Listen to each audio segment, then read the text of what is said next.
à côté de la mise en exergue des nouvelles inventions en Tunisie, cette année va coïncider avec l'organisation du premier championnat mondial des inventions en collaboration avec l'association Everest.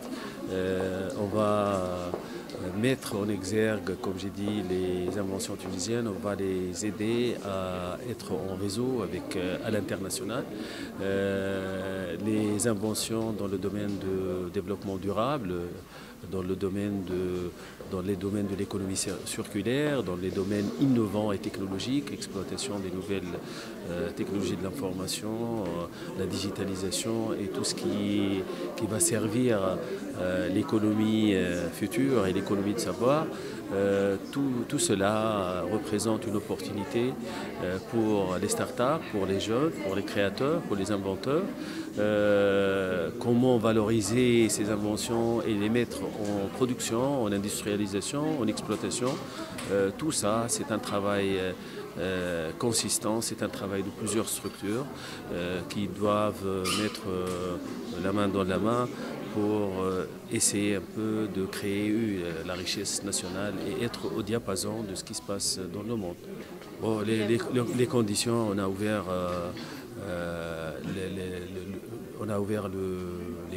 les inscriptions depuis longtemps. Après une période de sensibilisation, on a organisé presque une trentaine de journées de sensibilisation. On a sensibilisé à peu près 1000 personnes. Aujourd'hui, nous avons 130 inscrits. La clôture des inscriptions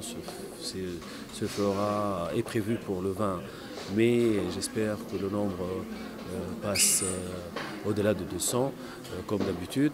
Et nous avons prévu deux types de prix, 3 prix pour les sociétés et 3 prix pour les inventeurs individuels.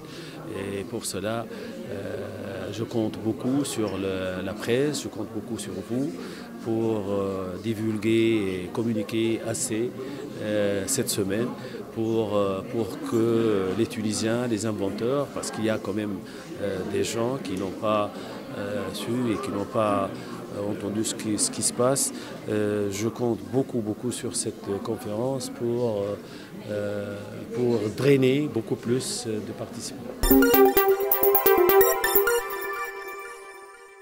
C'est la 3e édition du concours national de l'invention, organisée en collaboration entre l'API et l'INORPI et la NPR, qui sont l'API et l'INORPI, 2 organismes sous tutelle du ministère de l'Industrie, ou la NPR, organisme sous tutelle du ministère de l'Enseignement supérieur et de la Recherche scientifique. Donc c'est la 3e édition. On espère avoir des inventions de qualité,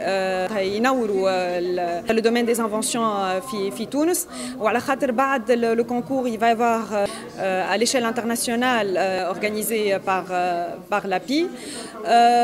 في les premières éditions, surtout la première, on a sélectionné حاجات اللي ils ont été primés à l'échelle internationale, que ce soit au niveau du 2e salon international de l'invention في الكويت où ils ont été primés كيما سي الكتاري avec le premier prix du salon, et c'était un salon international où les inventions qui ont été retenues lors de la première édition, ils ont bénéficié de médailles d'or au niveau du premier salon de l'invention à Genève.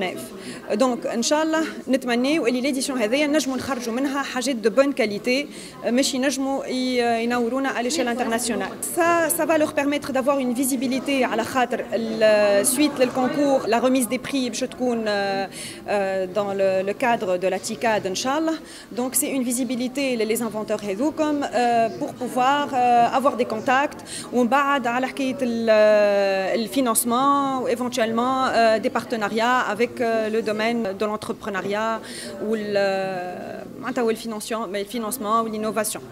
Et c'est une visibilité même à l'échelle internationale parce que le concours lors de la première édition, les حاجات qui ont été sélectionnées suite à ce concours, ظهرت الكاليتي نتاعهم même au niveau international et à l'échelle internationale.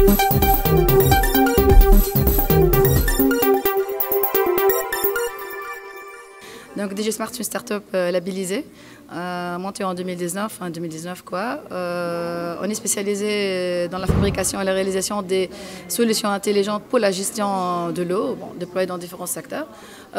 Pour le concours, deuxième édition du concours d'invention qui s'est déroulé en février 2020, on a participé par notre dispositif, donc gestion de la qualité de l'eau dans le secteur de l'aquaculture, et ce pour contrôler donc, la qualité de l'eau lors de l'élevage des poissons en termes de plusieurs paramètres. Donc on a participé, on a été sélectionné deuxième lauréate. Voilà. Donc pour l'avancement sur le marché, que ce soit local ou bien international, malheureusement ça a coïncidé un peu avec la crise de Covid. Donc, tout le monde, c'était deux années très dures. Donc, à l'échelle nationale et internationale, même pour les grandes compagnies. Donc, que dire, nous sommes une start-up qui vient d'être entamée. Mais, alhamdoulilah, actuellement, on est en train donc, de signer quelques contrats, même avec le ministère de l'Agriculture en local. Et on espère, avec le support de différentes structures d'appui, principalement l'API, switcher avec l'international et développer notre réseau à l'extérieur, Inch'Allah.